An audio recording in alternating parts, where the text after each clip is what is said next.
Celebrando com Gil Fuentes. O ser humano é extraordinário e todo dia vai a um lugar surpreendente, o lugar do outro. Aqui no Sicredi, nós investimos em tecnologia de ponta, mas investimos em simpatia de ponta também. Porque tratar as pessoas com carinho nunca será obsoleto. Sicredi é ter com quem contar. No Sicredi é ter com quem contar. Ao longo dos anos a gente vai aprendendo, ou melhor, se conhecendo. É claro que é uma prática um tanto quanto difícil para quem não tem os mecanismos em mãos. E muitas vezes as pessoas também não se aceitam da maneira que elas são. E para falar sobre esse assunto, que é um assunto bastante profundo, eu estou aqui com a terapeuta integrativa, pedagoga, o currículo dela é grande, pós-graduada em neurociência e gestão emocional, especialista em medicina chinesa. A gente vai saber disso daí, segurança emocional e terapias complementares. A Manuela Camargo, que a gente chama carinhosamente de Manu. Obrigado, Manu. Obrigada a você pelo convite. Fiquei muito feliz de estar aqui em compartilhar um pouco de informação, conhecimento com as pessoas. É engraçado como a gente demora um pouco para se conhecer. É um tanto tempinho leva. Mas não tem pessoas que parece que o Neymar que voltou para o Santos. Aquele menino parecia que com 12 anos já estava pronto, já sabia o que ele queria, o que era. Não tem pessoas com esse diferencial? Tem. Eu acredito que quando a gente olha para dentro de si e percebe e acredita no sentir, ele fala, é isso que eu quero, é isso que eu busco. E muitas pessoas se perdem também quando eles não percebem se sentir e eles vão para outro caminho. Que aí eu falo que é o desejo que pode iludir. Aí não é um querer. É o desejo. É o desejo. Falávamos disso antes de começar o programa. O desejo, tem pessoas que desejam ter o que você tem, ser o que você é. Mas não faz o caminho que você vai. Não quer fazer o caminho que você fez. Mas quer ter o seu sucesso. Mas quer ter o seu sucesso, o seu dinheiro, o seu sei lá o quê? Exato. E hoje é muito normal isso. Por quê? Primeiro porque eles não acreditam no que eles querem. Então, olhar a vida do outro é muito mais fácil do que você olhar para si. É bem fácil mesmo. Então, eu sempre falo, gente, olha para dentro. O caminho é sempre para dentro. Olha para você, sente o que você tem mesmo. O que o meu coração tá me pedindo. Mas precisa de uma coragem. E essa coragem, ela mora dentro de um medo. E a gente fala, como que eu vou ter coragem dentro de um medo? Não vou ter. Então, é muito mais fácil você olhar a sua vida com sucesso e falar, me ensina como você fez.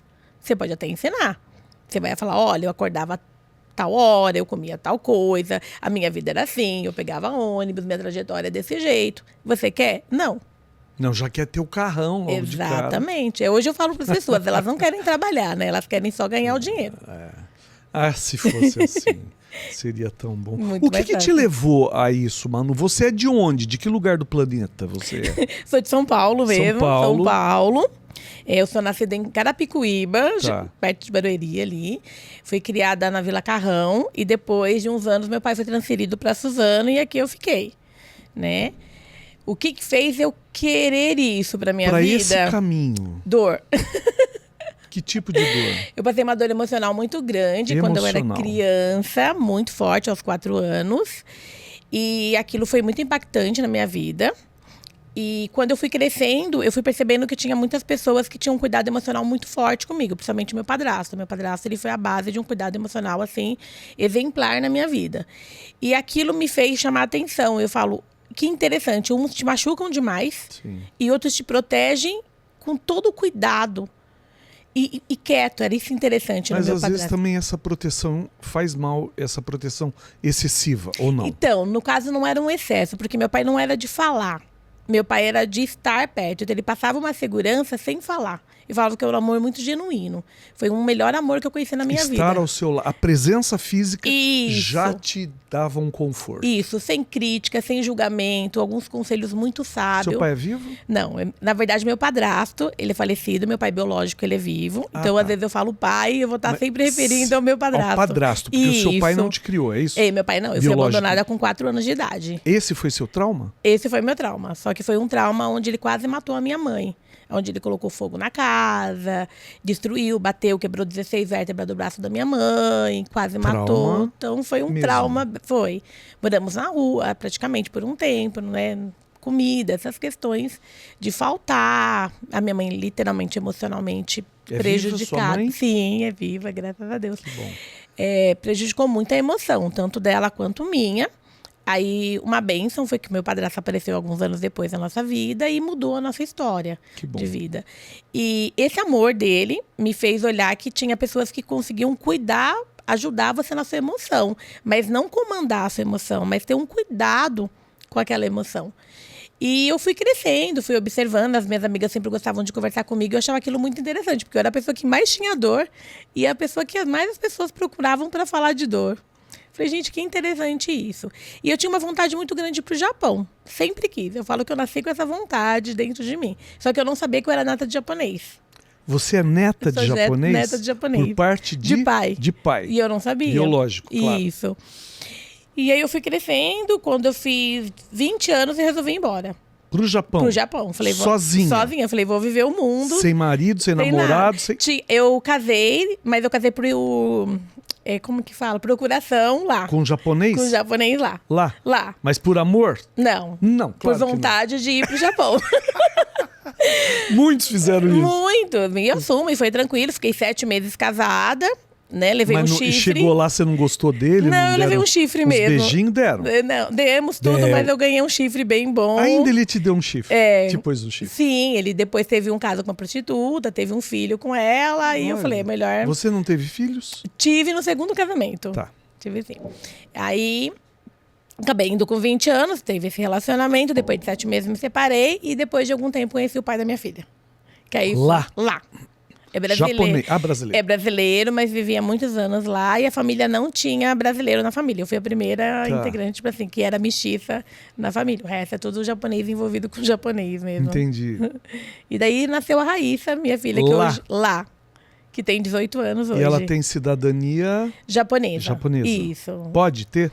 Pode ter, mas é um pouquinho complicado. Imagino. Porque ela nasceu lá, mora aqui, então a gente está nessa questão de documentação ainda. Eu tive alguns amigos japoneses que tiveram até aqui e falou que um filho nasceu lá, mas daí tinha que ir no consulado e dizer que ele era um brasileiro nascido no Japão. Era uma coisa meio complicada.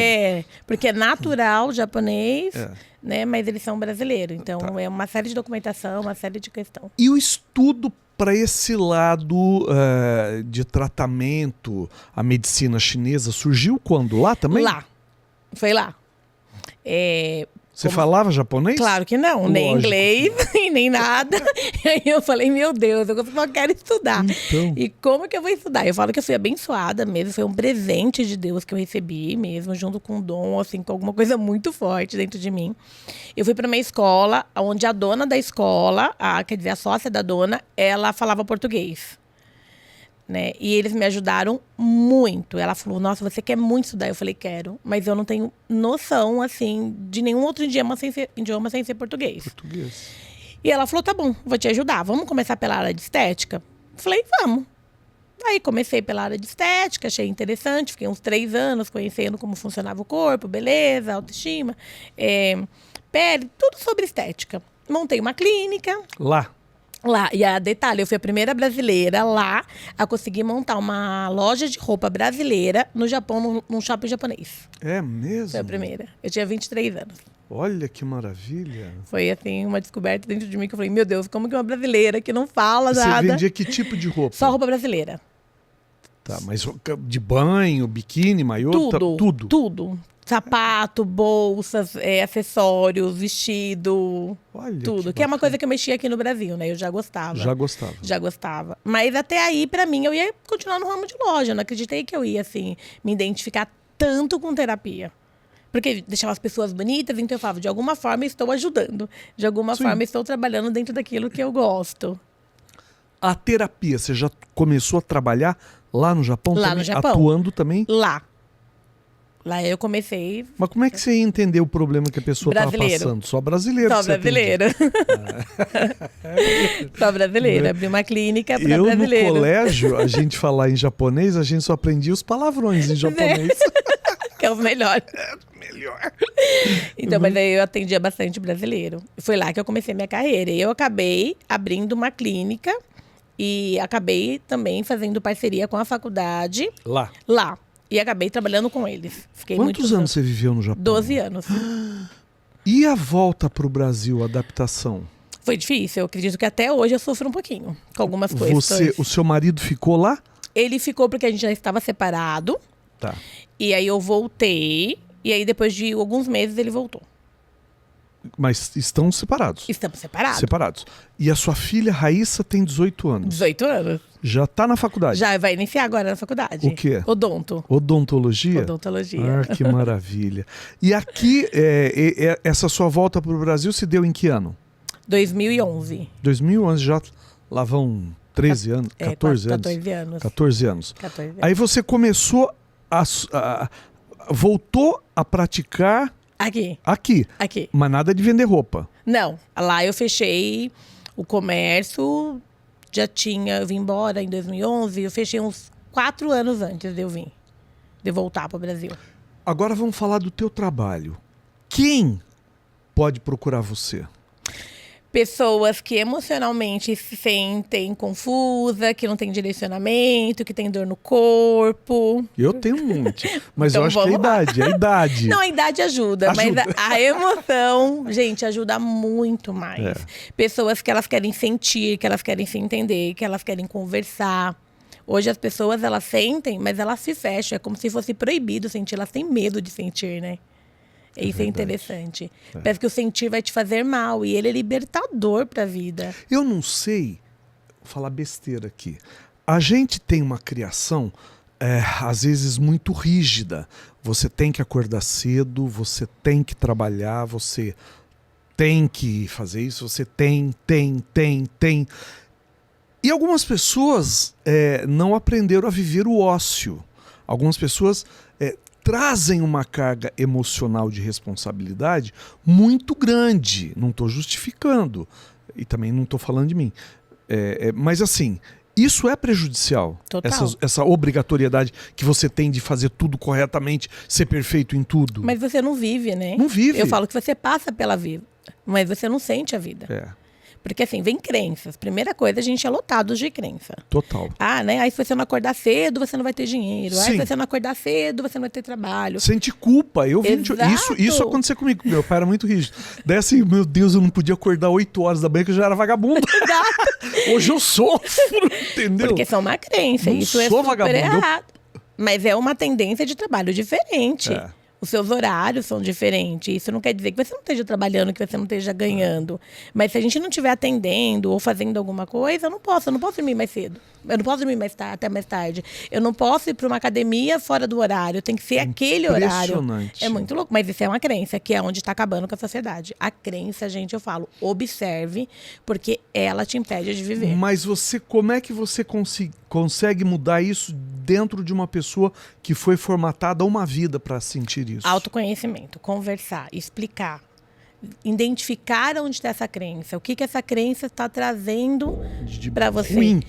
E detalhe, né? Eu falo muito da questão do sentir, que é a minha área de trabalho, que a crença no sentir, ela é a pior, porque você cria situações que você não tem noção, e você repete, e assim, você não nota. E aquilo você está o quê? Alimentando aquilo. E quanto mais você alimenta, mais você se prejudica. E é inconsciente, totalmente inconsciente. Então o caminho é autodescoberta, autoconhecimento. É coragem para olhar para dentro de si. E um trabalho para que as pessoas possam ter noção, assim, quanto tempo eu vou levar, por exemplo, para me tornar uma pessoa melhor? Porque a gente se torna uma pessoa melhor se descobrindo. Com certeza. Eu acredito que não existe um tempo, até Não mais existe. porque todo mundo é diferente, né? Cada um é único. O que eu falo que assim, a primeira conversa que a gente tem, você já vai ter um olhar diferente para olhar para você. Então ali já começa um olhar diferente. Agora, o quanto você quer olhar para isso é o mais importante. É o quanto você está preparado para olhar para isso. Porque às vezes as pessoas se bloqueiam e elas mesmas não querem descobrir a verdade sobre elas. Eu passei por um caso há pouco tempo agora, particular, que foi até interessante. Porque a pessoa estava aberta, estava falando que estava super aberta para relacionamento. Só que o sentir da pessoa estava travado. Então ela não conseguia soltar esse sentir. E não combinava com o que ela pensava. Então eram duas pessoas ao mesmo tempo, super diferentes. Dentro de um mesmo corpo. Dentro de uma coisa. Então, assim, a pessoa ela tinha que sentir e falar, não, eu me permito sentir e vivenciar isso. Não, mas eu não quero. Eu vou fechar esse sentir e é o que está na minha mente que eu vou fazer. Mas não era o que eu queria para minha vida. Então tá tudo bem, a gente acolhe aquela pessoa, entende, respeita e tchau. Vou viver a minha vida porque eu quero sentir a vida. Eu quero vivenciar a vida. Então a gente tem que respeitar. Muita gente não está preparada para sentir. Não está preparada. Né? E ela não é que ela é obrigada, mas claro que vai mudar muito. Quando você olha para o que você sente, quando você olha para dentro de você e você reconhece suas crenças, os seus limites, as suas dores, tudo muda na vida. Eu diria que a diferença entre quem faz sucesso profissionalmente mais cedo e quem não faz sucesso profissionalmente mais cedo. Essa diferença, se eu estiver falando besteira, a Manu já me corrige, essa diferença de você saber quem você é, de você se descobrir ainda jovem, não tem idade para isso. Não, né? não tem idade. Mas você se descobrindo ainda jovem, a probabilidade de você atingir um sucesso profissional é muito maior. Eu acredito que quando você começa a se descobrir mais cedo, você vai ter uma vida mais leve. Tá. Eu vejo isso muito por crianças, atendo de 7, 9, 10 anos. Eu falo para os pais, isso é a melhor coisa que você fez para eles. Porque eles estão se conhecendo, eles vão ter olhar a vida totalmente diferente do jeito que a gente olhou. Eu falo para minha filha, ela tem 18, mas eu falo, meu Deus, a cabeça dela é totalmente diferente de uma menina de 18. Por quê? Porque ela foi criada dessa maneira. Né? Então, eu vejo isso. Quanto mais cedo você começa, melhor. Claro, já tenho 45, 50, a vida não vai mudar. Claro, gente, eu tenho paciente de 74 anos que teve mudanças, assim, que eu não canso de elogiar. É uma graça. A pessoa mudou a vida dela. Ela acredita que ela tem vida. Ela fala assim, agora eu estou começando a viver. Porque ela se permitiu se autoconhecer. Então eu falo que quando você se permite a olhar e a sentir, tem tanta coisa guardada que você não pode imaginar ali dentro. E a gente presta tão pouco atenção nisso, né, na vida da gente. Porque a gente não para. A gente não para, é verdade. Eu vou dar o arroba do Instagram da Manu, que é @manuelacamargo.oficial. Isso. Ela atende no Orion Office, que é na Rua Paraná, número 217. Só chegar lá. Tem algum outro contato que possa passar? Tem o telefone. Eu não tenho. Qual é? Posso passar? Deve. 11 96967 3942. Tá aí o recado, tá aí o telefone.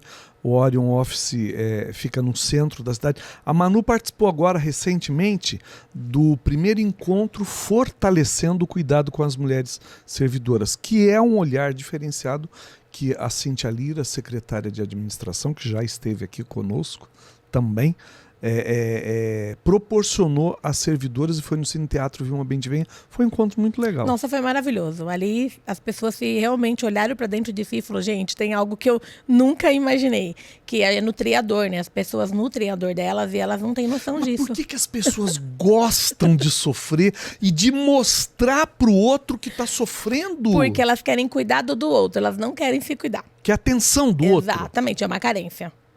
Então, se eu não entendo por que eu sou carente, eu sempre vou ficar fazendo de tudo para você cuidar de mim. Para ser notado. Exatamente. Eu não quero olhar para mim, eu não quero me cuidar. Então, o que eu faço? Eu aumento aquela dor para me validar. Porque se eu não tenho validação, eu não nutro aquilo. Eu tenho que ter validação.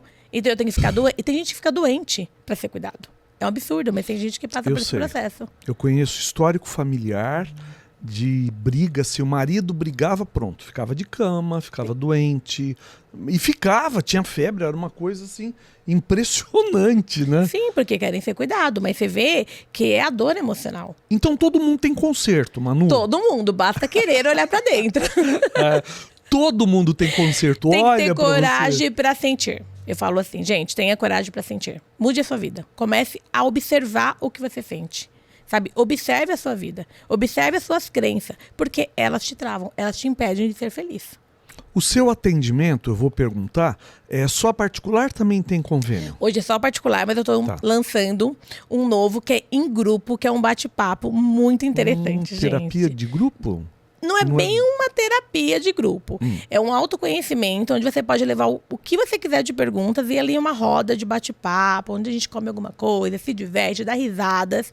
E ali eu vou entregando, falando, explicando como que funciona a nossa mente. Que interessante. É um ensino. Eu estou ensinando as pessoas a olhar.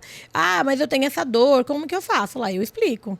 Ah, fulano fez isso. Lá eu explico. Ah, porque fulano tem esse comportamento.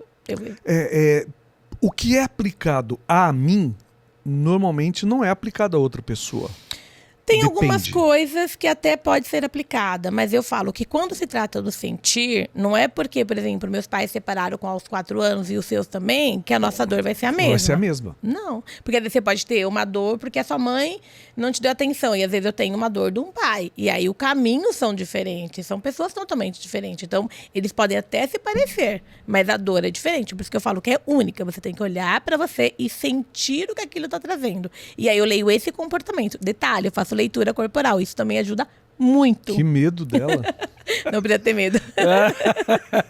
A leitura corporal também ajuda a se sentir. Porque eu consigo te explicar o que você está sentindo, como que se sentir, a gente acolhe, respeita e aí nutre da melhor forma para que você possa conviver com ele melhor. Eu teria tantas outras perguntas para fazer para a Manu, mas o nosso tempo está esgotando aqui. Eu só queria fazer uma observação, Manu, de um fato assim. O fato de eu não ter tido tanto a atenção do meu pai na infância, meu pai trabalhava muito, não me trouxe problemas. Estou falando isso porque eu conheço um monte de gente que fala assim, meu pai não me deu atenção, isso não me trouxe. Eu entendia que aquilo não era falta de amor, não era falta de carinho, e sim uma não compreensão da parte dele de que deveria dar atenção para os filhos, porque era uma outra geração, e eu entendia isso perfeitamente. Eu não quis ser igual ao meu pai. Eu não apliquei as mesmas doutrinas do meu pai. Eu andava pelado, eu tomava banho com as minhas filhas, coisa que meu pai abominava, achava aquilo um absurdo. Não é? Então, o problema dele. Então, para mim, isso sempre foi claro. Eu só queria deixar até um depoimento meu, assim, não me trouxe dores. Isso é bem legal, acontece. Só que a gente tem que tomar cuidado. É que eu te falei, são memórias guardadas. São memórias? Tanto que eu estou falando. E essas memórias, elas podem abrir de forma diferente que você não tem essa percepção. Então, ela pode abrir no trabalho. Às vezes você é uma pessoa que trabalhou bastante, não conseguiu estar tão presente na vida delas. Então, esse comportamento do pai abre através do trabalho. Às vezes um comportamento de raiva. Às vezes a gente tem alguma coisinha ali parecido com esse pai. Então, por isso que a gente precisa observar bem o nosso comportamento interno. Observar e se sentir para saber como que eu vou me comportar.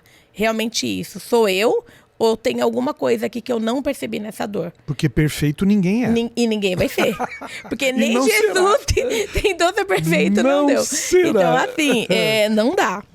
Procurar, assim, melhorar o que você sente. É lidar com isso. Agora, a perfeição, gente, esquece. É um dia após o outro. Mas se não te incomoda e você tá bem em relação a isso, esse é o importante. É o que mais a gente importa. precisa olhar para aquilo que incomoda, para aquilo que eu sinto que possa estar me atrapalhando no meu dia a dia. Gente que coopera, constrói um mundo melhor. É o copo do Sicredi para Manu. Ai, obrigada! Para você levar esse copo. Ótimo. Você coopera, você constrói um mundo melhor. E eu te agradeço imensamente por esse papo gostoso aqui conosco, que você continue brilhando. Obrigada. Que você continue sua trajetória lindamente. @manuelacamargo.oficial no Instagram, que ela já deu aqui, já falei aqui, ela já deu o telefone também. Muito obrigado. Obrigada Adorei. a você. Que delícia saber de tudo isso. E saber que nós não somos e não seremos perfeitos, não é isso? Não tem perfeição.